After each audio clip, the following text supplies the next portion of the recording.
So today we're talking about our women's retreat next year happening in Machu Picchu. I'm Ashley. I'm the founder of Traverse. We don't have Abel, our local guide, with us, but he is our fantastic guide down in Peru who is going to be the Peruvian representative for this trip and your trek leader. And then we have Kim. Kim, do you want to just give yourself a little introduction?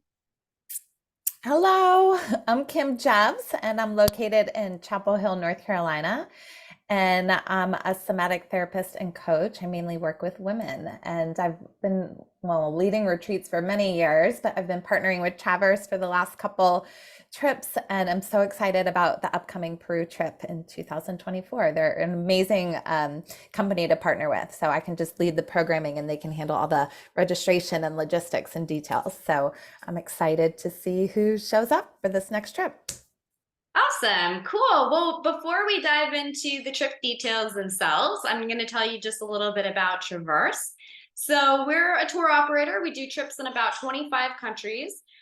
We focus on people, planet, purpose, and what that means for us. So, people, we have a lot of people to people experiences. It's about the interactions and the conversations, but also about like the impact, keeping money in the local economies, having a positive trip, not just for you and the transformation that you experience, but also for the people that you encounter and for the communities themselves.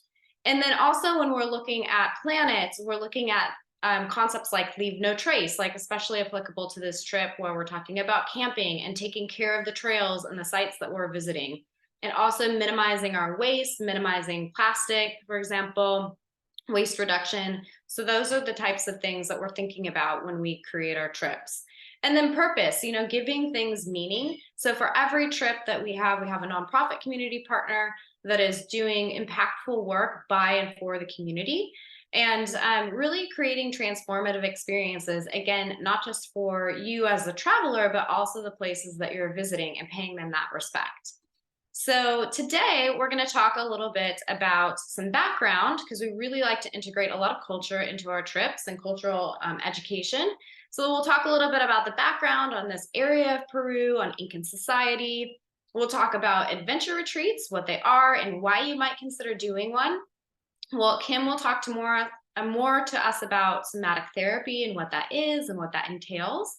And then we'll get into the specifics. So we'll go through the Inca Trail day by day plan so that you can get an idea of that, about our itinerary and what makes it unique. And then we'll get into like some safety tips. We'll talk about altitude and have time for questions. So the whole thing will take about 30, 45 minutes in total. And we'll have plenty of time at the end. So just to give you a little geography. So we're talking about Peru. You can see kind of like where the little circles are on the left, on the west coast. For this trip, we're visiting Cusco and the Sacred Valley. And some of the key sites, like in terms of sites, meaning like ancient Andean Incan sites, are a town called Ollantaytambo and Machu Picchu, which probably most have heard of. So here are just a few pictures of Cusco. This is like the ancient capital of the Incans. So there's a whole huge amount of history, like this building that you can see in this, the Coricancha that you can see in this photo here. It was ancient Incan ruins that the Spanish later built on top of. So Cusco is a really fantastic starting point for a few reasons. One, it helps you with the acclimation with the altitude because it's quite high. It's 11,000 feet. So you need a couple of days before you do the hike to just even, get your body acclimated to the elevation. But also from an educational standpoint, because the thing is, Incan society has so many layers and so much history. It was really the seat in South America of like this empire. And so Cusco is a great starting point to learn about this because as you're on the trail, this information will layer as you get to Machu Picchu. So it's actually a much more rewarding experience when you're taking in this information through the sites and the fields and the people that you meet in Cusco and taking with you as you get onto the hiking portion of the trip. So as I was saying, like Machu Picchu comes later after we've explored Cusco, after you've hiked the Inca Trail, and it's really the icing on the cake. It was a sacred site of the Incans, so it was kind of for their royalty. And it's super interesting to learn about, particularly after you've had these layerings of information and sites that you've seen along the hiking trail, to really, really appreciate it for the holy site that it was. And then Ollantaytambo is the town, like the town that we stay in overnight. That's a train ride away from Machu Picchu and Aguascalientes, which is the little town at the base of Machu Picchu. And it's one of the oldest living cities in the world. It's a very small, preserved village community, but it also has a lot of ancient ruins and history as well. So you get to spend a little bit of time there. It's also where our community partner is located, and where you get to learn about some ancient Incan Andean cooking techniques that are super interesting and delicious. So just a little bit more about this area. So like the society, the ancient society, the Andean society dates back to like the Incans that were the civilization that was there when the Spanish arrived. There's a whole lot of Spanish history that you'll learn about when you're there, that kind of like you wonder, like, how could, a small group conquer a huge society and empire in this land? And so it really becomes kind of, a lot of the history becomes more apparent and more clear as you're traveling and learning down there. And the language that they speak is Quechua. And what's really cool about this itinerary and being with Abel and learning, you're really learning about the wisdom that the Incans, that the local Andean society today still hold through the language of Quechua. And you'll hear the porters speaking Quechua as well. And they love being able to practice some words with you and teach you some words and practice their English with you. So it's really cool to see these traditions being preserved and kept alive through tourism. So a few like of the kind of cultural values that you'll experience while you're down there. Hofstede, who, if you look into Hofstede Insights, I forgot to put the link here, but I can add it, is like kind of in academic terms, we talk about collectivist culture. This is the idea of we rather than me. You'll see this play out in very like sociable and conversation, especially in the Incan tradition and the Andean tradition, these very strong oral stories rather than written stories. You'll see that like group conformity provides security. It's very family oriented. It's what we call a feminine society. So we're not thinking like male, female, but we're talking about motivations. So like in a masculine society, you're talking about competition and achievement and success. In a feminine society, you're talking about caring for others and quality of life. So you'll see in this region in Peru, really motivated by relationships and family over recognition and wealth. One other thing that I think you'll see and find very apparent in your travels in this region of Peru is this deep connection to the land and nature. You really can't separate life from this connection. It's a spiritual type of connection. You'll see it in the way that the land is treated and preserved. You'll see it in the way that rituals are held. You'll see it in the way that like plants are looked at. So it's something that becomes very apparent as you're traveling in that region.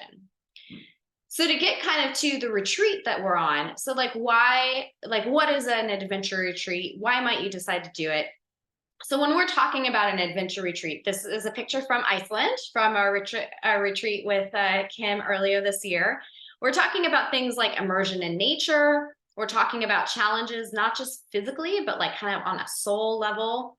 We're talking about shifts in perspective, like these really kind of seismic realizations that you might have in this particular type of retreat, because it's a women-only retreat, connecting with other conscious females, building resilience. You do that on both the physical level and that like personal development level.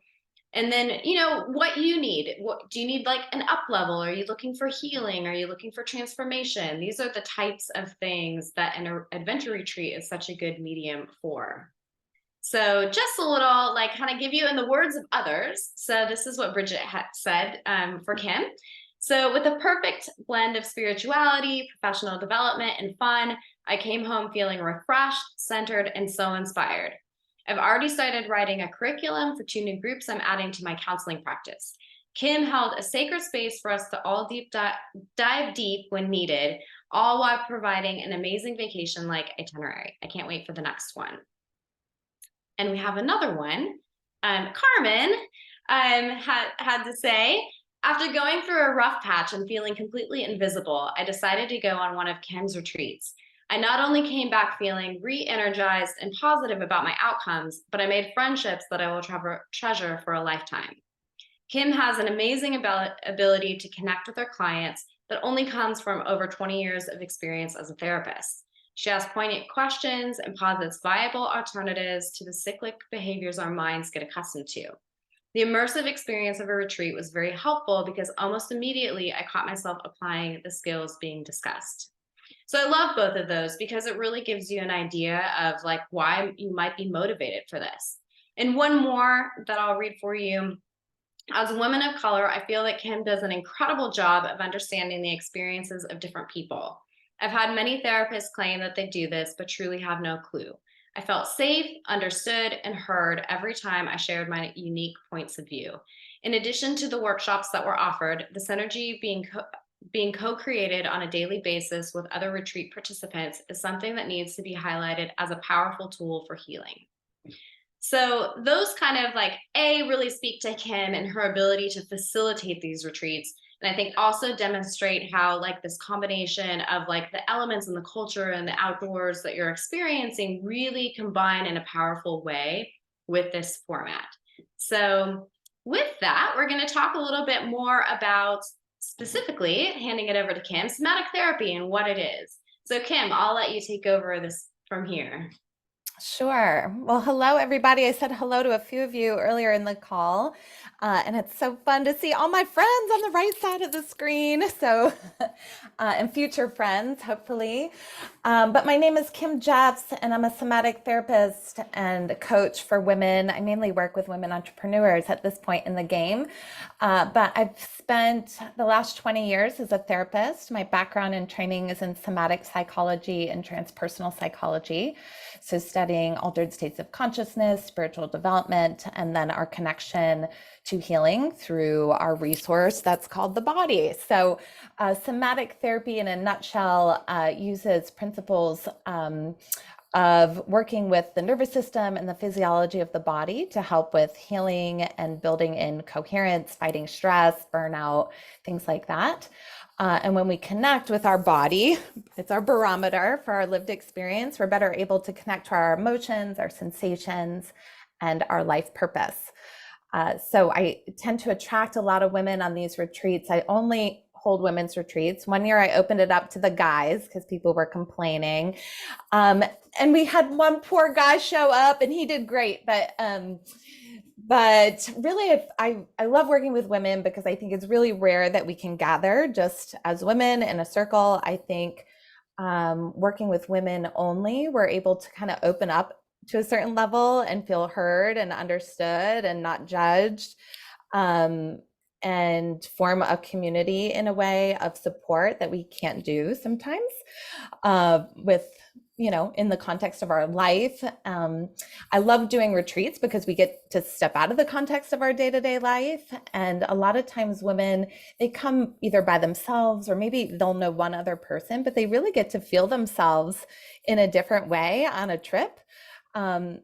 Because they're in a different culture. So all their, your normal coping mechanisms sometimes won't work. And it's a chance I've seen people reinvent themselves, their lives, their careers. This is great for women who are looking for some sense of healing in their life. Obviously not too much, if you're really suffering or in an acute situation, please call me and we'll work out to see if this is a good fit for you. You're not going to solve major life problems in a 1-week trip, of course, but it's a time for you to be conscious about the path that you're currently living and see if that's the direction you want your life to continue to go in. A lot of women come because they're all of a sudden an empty nester. They are healing from a medical trauma or an issue or a divorce or new life change or something like that. So it's a time and a place for us to take an inventory in our life of like what's working and then what's not and how we want to make change. This trip specifically is about increasing our resiliency and celebrating womanhood. So a lot of the somatic practices I'll be introducing will be involving resiliency protocols and obviously celebration. We'll be able to support each other, getting up, getting up these mountains here.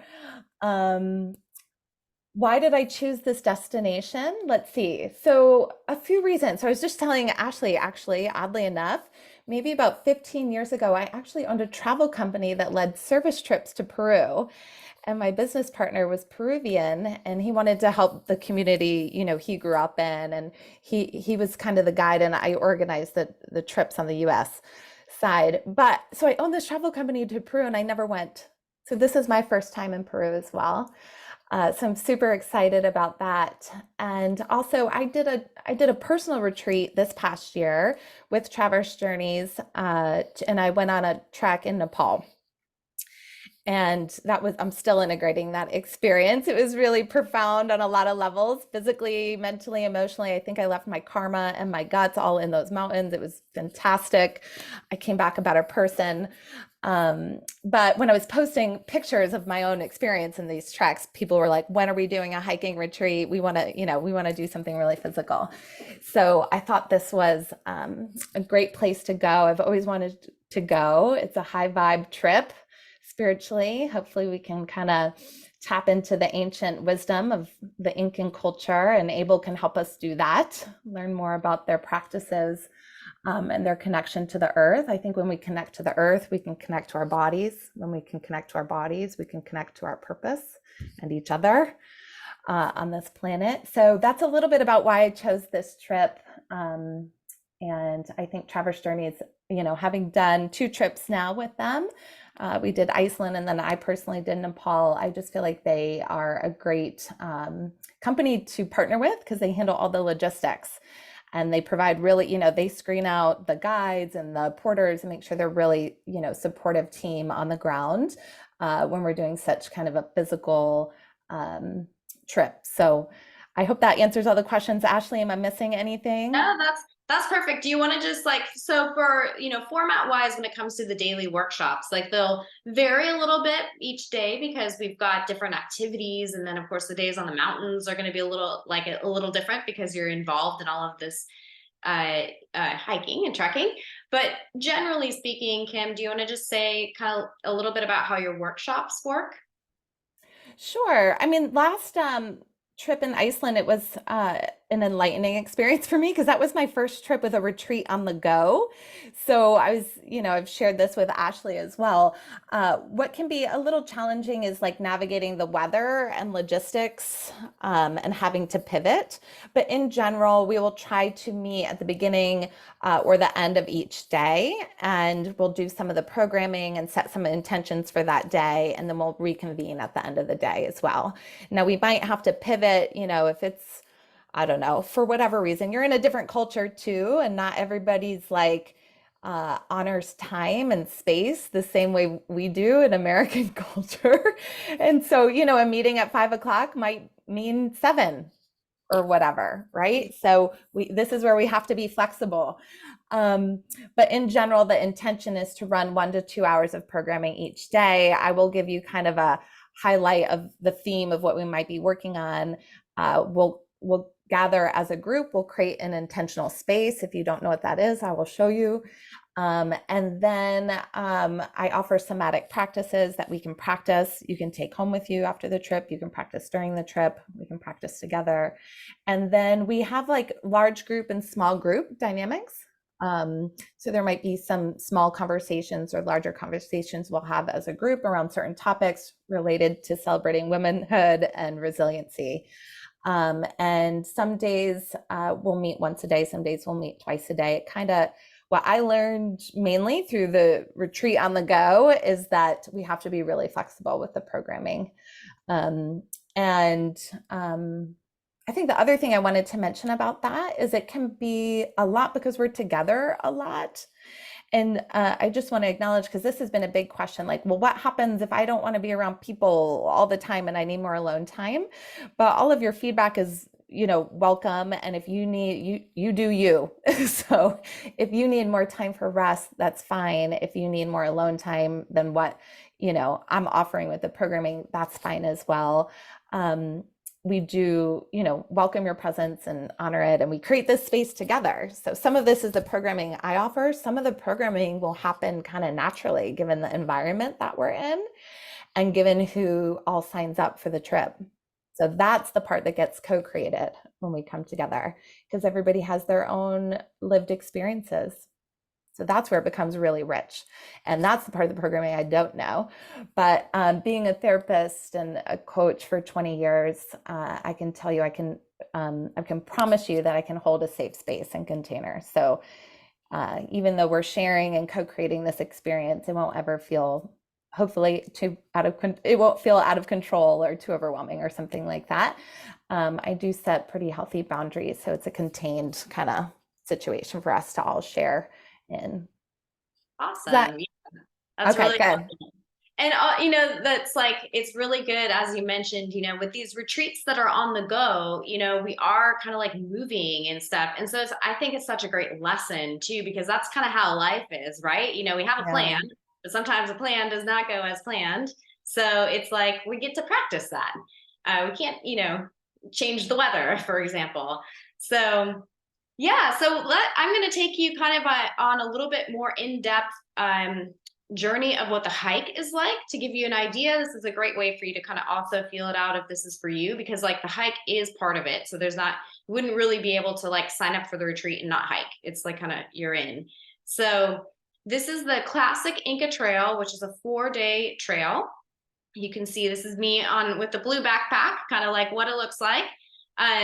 So we start with the first day. We get up super early. We have this particular starting point, and we cross like the Urubamba River, which is one of like the kind of like well-known sites in the area. And it's cool because it's like tributaries to the Amazon. And while we're on this hike, we have Abel, our guide, and we also have porters supporting you. Just as a side note, like you can carry your own pack, as you can see that we are doing in this photo, but you can also pay extra to have a porter if you would like to help offload some of that. You have like your luggage stored back, you leave it in Cusco, like extra luggage, but the things you need for the hike, you can opt to have just a day bag and have a porter that's carrying your overnight stuff if you want to, because you have to pack for the whole 4 days. So we start off with like a first few kilometers being relatively easy. You can kind of see this like flat area. And then we start kind of like ascending. So the first day is about 11 kilometers, about close to 7 miles, 5 to 6 hours. The way it also works is we have someone in the front and someone in the back. So you can take your time. You don't have to be fast. You can take it slow because there's also the altitude, but we always make sure like the porters are super well trained, like the assistant guide as well, that everyone gets there safely and before dark. That's like the big thing is you want to get to camp before dark. And the porters are setting everything up. So by the time you get there, it's all set up for you. They've got boiled water for you and all of your food. Usually you pack snacks and water in your day bag, but like in terms of your meals, those will all be set up.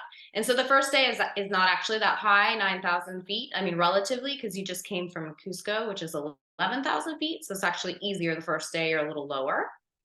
And then day 2 is actually the hardest day of the trail because this is the day that you summit. So, the biggest advice is just like taking it slow. What's so cool about this is like, so you go straight up first and then straight down. You get to start seeing this like very unique changes in terrain. So like once you hit like this high point, you can see it's very dry and arid. You're in like probably going to be in like clouds.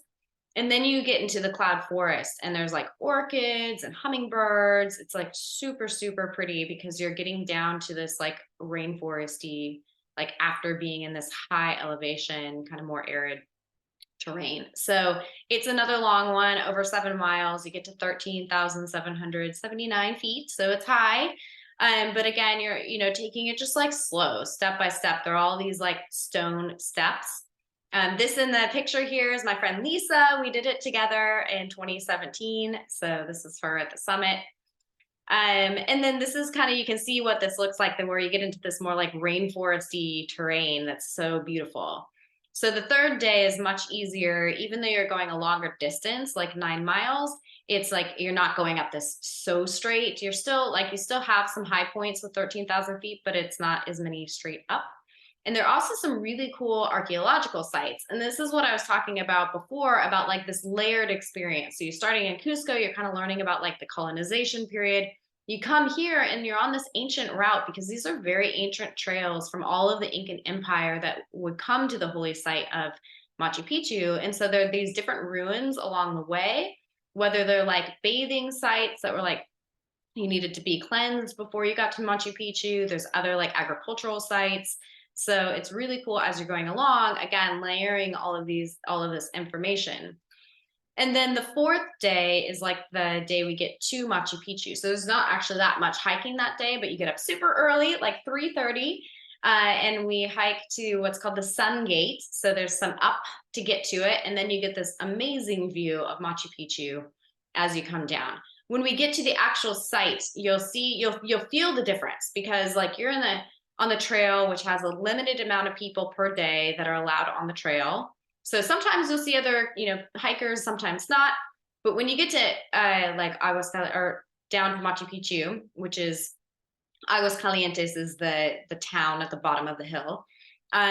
You'll feel the energetic change because buses can come up to Machu Picchu. So there's like loads of people, lots of tourists. It used to be that you could just like wander around the site by yourself, but you can't actually do that anymore. You have to go on a prescribed route with a guide. So what they'll do is when you hike down, you actually have to go out of the site first to drop off your bags into this like little check-in counter. And then you go back in, and then Abel gives you like the guided tour because you have to go on the particular route that they give.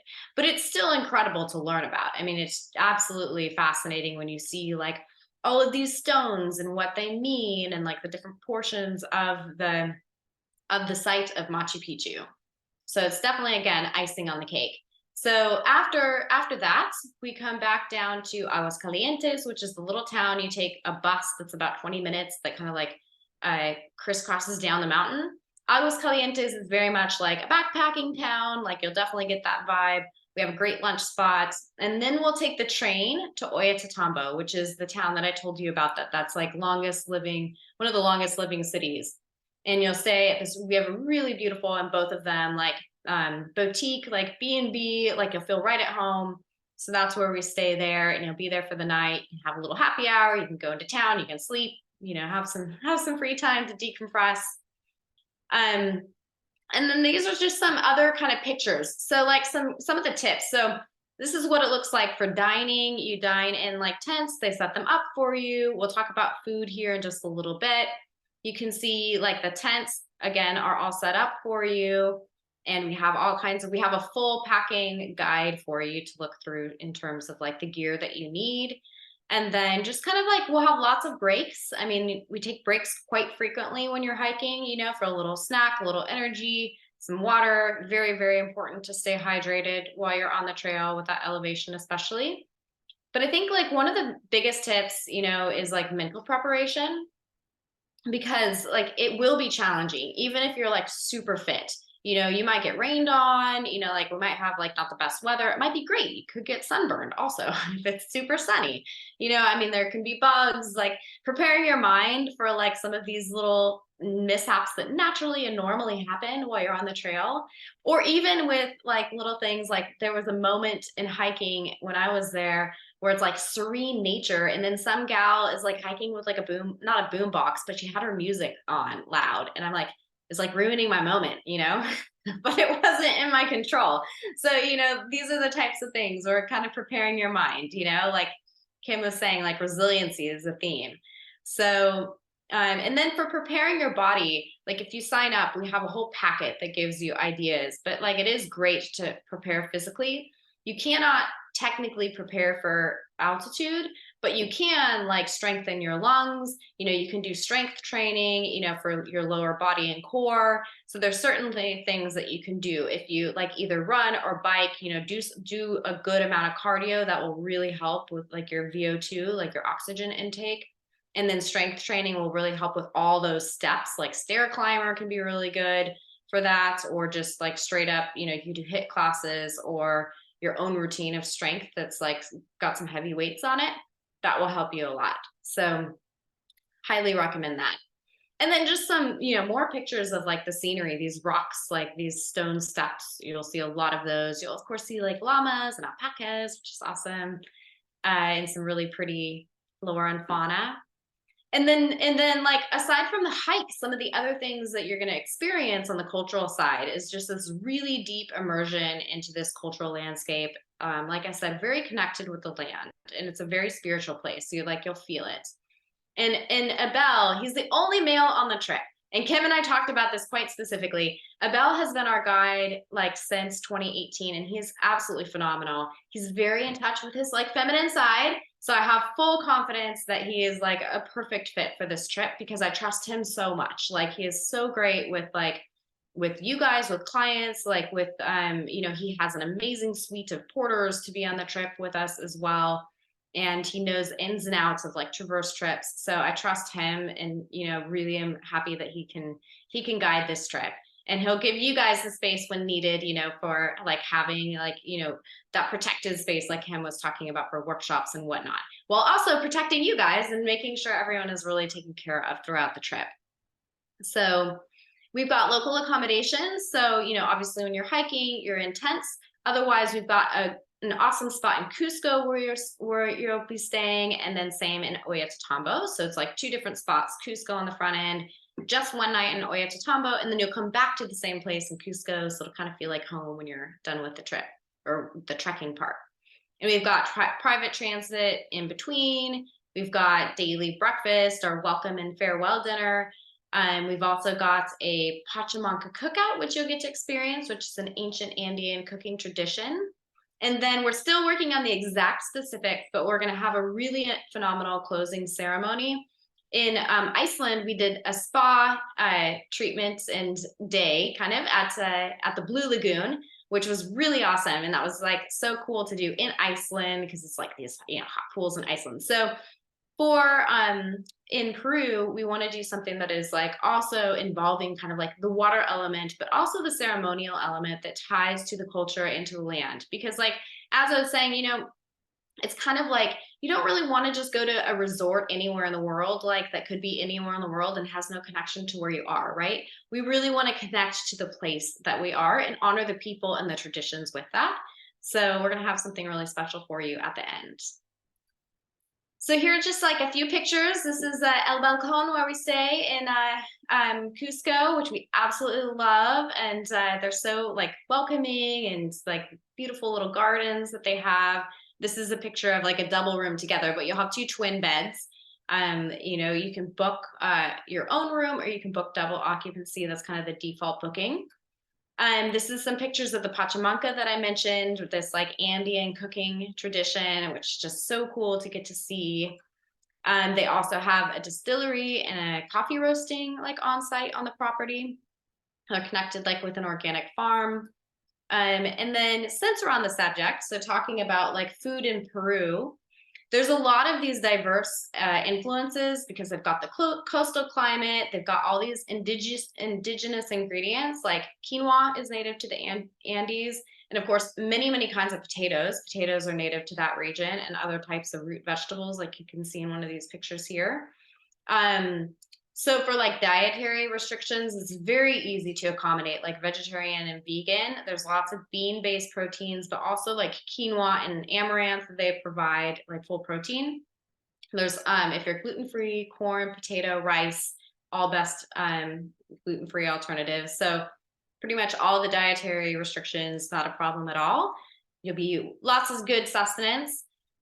For altitude, so, a few big things like time to acclimate. That's why we design it so that you're in Cusco for the first couple of days, like you're doing things, but it's not like overkill active.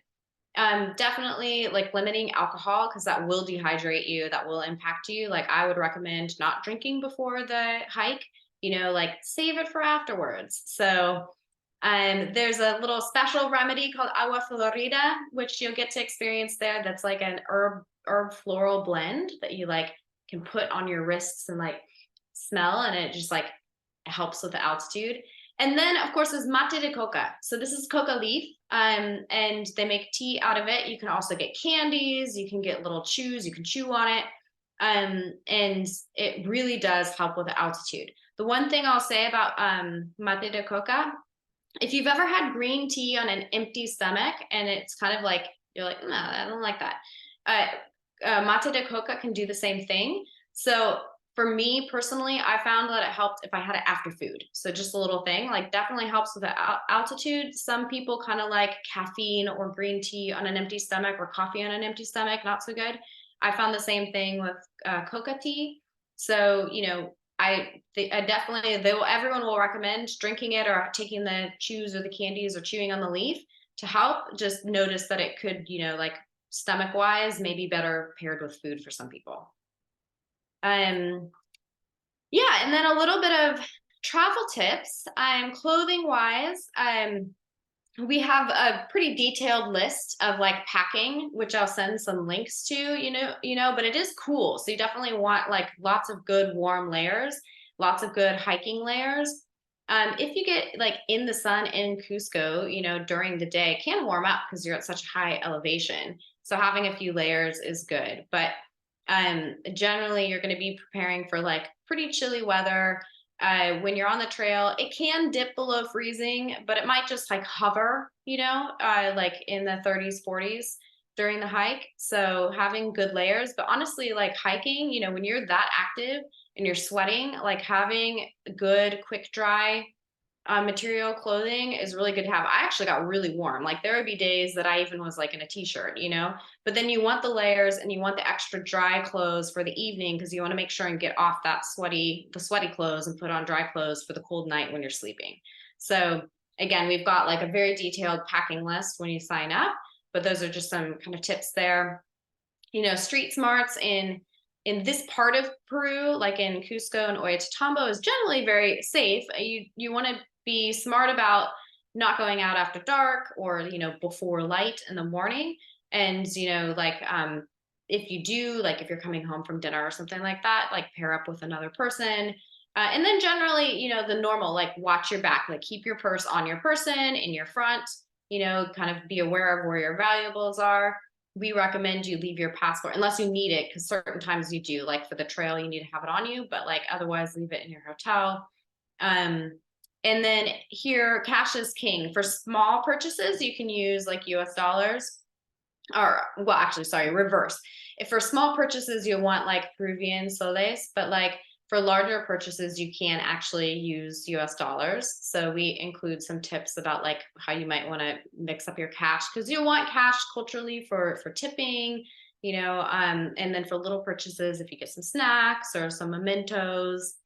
As far as immunizations, the CDC has their recommended immunizations. Of course, we don't like give medical advice, but you can go to the CDC. A lot of people ask about malaria, but malaria is not like in other parts of Peru. It can be an issue. And this region is the elevation is too high for it. And then the other thing we talk about in terms of ethical travel is like in this particular region, like being really mindful of photos because you do have a lot of indigenous people and it can be intrusive to take a photo. If you're engaged in an activity like in our Pachamanca cookout, for example, and take a photo, that's like very appropriate and not a problem. But if it's just someone on the street, like they may want money from you if you do it. And there's also like a power dynamic that we want to be really aware of, that like you're just taking a picture and kind of using it and what benefit did they get. So really be thinking cognizantly about like the photography that you're taking, also like it's one thing to take like a wide picture with like a lot going on of the square versus like a close up of a person. So yeah, just being aware of that. Yeah, and then we're going to get to questions in just a second, but these are our dates that we're going to go. So April 27th to May 5th, next year, 2024. We've got a little special if you book, by the end of the month. You can also check us out on all the socials. Here's the link. We'll send a little follow-up as well. We've got some more events coming up. We have a new retreat in France. So next week, we're going to have that event coming up. You can sign up at your Eventbrite link. And now time for some questions. Does anyone have some questions? Feel free and unmute yourself, or you can type them into the box, either way. No questions? Um, do we get our own sleeping bags? Do you supply all that? What about sleep stuff? Yeah, that's a great question. So you have options. You can bring your own sleeping bag. That's one option. You can also rent a sleeping bag if you don't want to take it down there. The sleeping mat itself is included. It's given to you to carry. You could see it in one of the pictures. We had that on there. Or if you have a porter, the porter can carry it for you. In terms of the sleeping accommodations for the tents, are the tents individual or group ones? So it depends on what you booked. They're either double. So like if you book double occupancy, you'll be with your roommate. Or if Okay. you book, my own room, you'll get my own tent for that portion of the trip. Okay, so it follows whatever procedure Right. you did for the room. Okay, cool. Mhm. Yeah. Any more questions? For flights down and back, are people like gathered together to fly together, or you just assume everybody gets there when they need to get there? Or how Yeah, when you organization there? we give you kind of like a welcome pack that's like arrive on, by this time. Usually because people are coming from different parts of the states, like most people don't coordinate. Sometimes they do if like people know each other or in the same town, but usually it's like, you'll arrive on arrival day by a certain time. And so you just get the flight that works for you and then we pick you up. I'll also chime into that because I am Chapel Hill, North Carolina based. There's typically like more people from that area that come than other places. And as the retreat gets closer, I do hold at least one preview call with who's going on the trip. So everybody gets to meet each other before we actually land in Peru. Um, and if that's something you're interested in, is like hopping on another flight with somebody else, I can also share flight information as well. But it's typical that you'll end up bumping into somebody in the airport, or that would have been coordinated ahead of time as well. So, yeah, just wanted to share a little bit about that. And then I think there's a few, not I think, I know that a few of the retreat participants that already signed up for this trip actually speak Spanish. So those are good friends to have on this trip. I like having them. They're my Yeah, no, translators too. that's a great point. And for the Spanish speakers, like everyone will love it. Like use your Spanish, you'll learn some like Peruvian, like things that they say differently. Like they say like for thank you con gusto instead of de nada. You'll hear that a lot, which means like with pleasure. So you get to learn a little of the little tweaks, which is really cool. And then on top of that, the porters will love, love, love practicing both Spanish and English, but then teaching you catch-all words. So that's really special. Yeah, Carmen.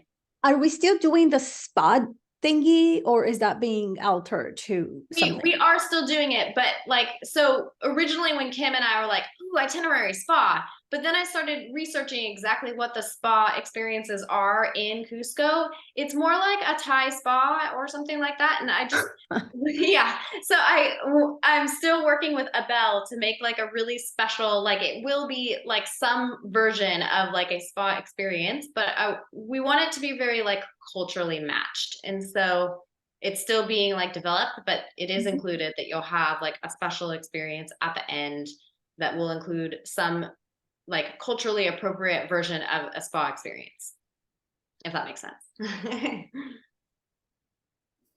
Ashley, are there at the place that we're staying at the end, are there options for you to seek just regular spa treatments should you Yeah, need it? so yeah, there definitely are. The thing is that I'm like the kind of there's lots of massage options. So but they'll pretty much be kind of like a Thai massage or something like that versus Yeah. like saying, some Peruvian style or whatever. So that's why I kind of pivoted to in terms of like the group experience to be something that's more like fitting.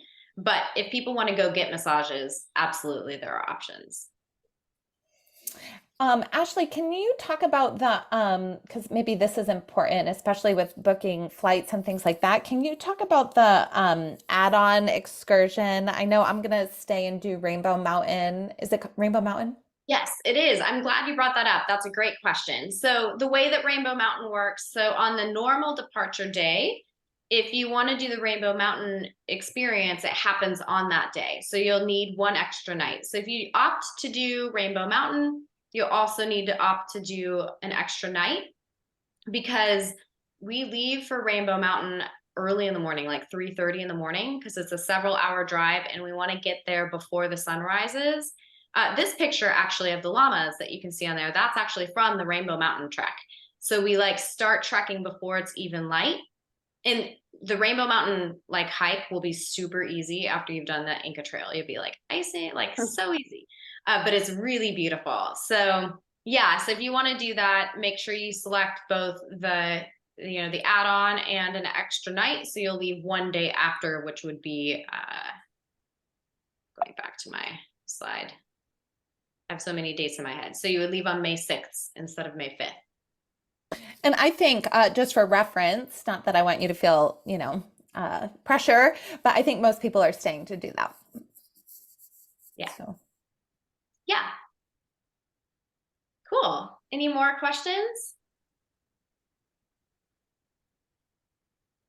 Nope. Just Yep. just as time goes on, like I'm sure I'll have tons. And do we have to have other meetings like this, or can we just like shoot you questions? You can shoot questions, and I will say, once you sign up, we send you a whole bunch of information and a really nice hiking guide. So a lot of questions get answered in the material that we send you. Great. And Kim, hi, by the way. I have somebody I'd love to invite, but I don't know if maybe that's inappropriate. I just was wondering if it's okay to spread the news, or should we keep it to ourselves? No, of course, spread the news. Okay. Yeah, Yeah. spread the wealth. Mm-hmm. I love it when friends bring other friends. It's so funny, having run these trips for years, some people there's keep it to themselves because it's like they're 1 week a year and they want it to be really private, and like they actually don't want anyone they know coming. And then other people, not to mention any names, Carmen, but some people share it with everybody they know. And so that choice is yours. But yes, we'd love for you to help spread the word. And we love friends of friends, because then it's just kind of a little bit like-minded women who value self-growth, who value travel, who value like conscious living, and supporting each other. So yeah, it's kind of like a built-in reference, I guess. And it's great. Obviously, any friend of yours, Kathleen, is a friend of mine. So we'd love to have them. Mm-hmm. Awesome. Any other questions? No? All right. Well, I think you guys all have the links. Andrea will be sending out the follow-up email today with the video link as well, because I'll get this uploaded, so you can always listen if you want to again. And yeah, spread the word, and we'd love to have you join us. So thanks so much for coming today. Thanks, Kim, and thanks, Andrea. Bye, everybody. Have a great day. Thanks so much. Bye.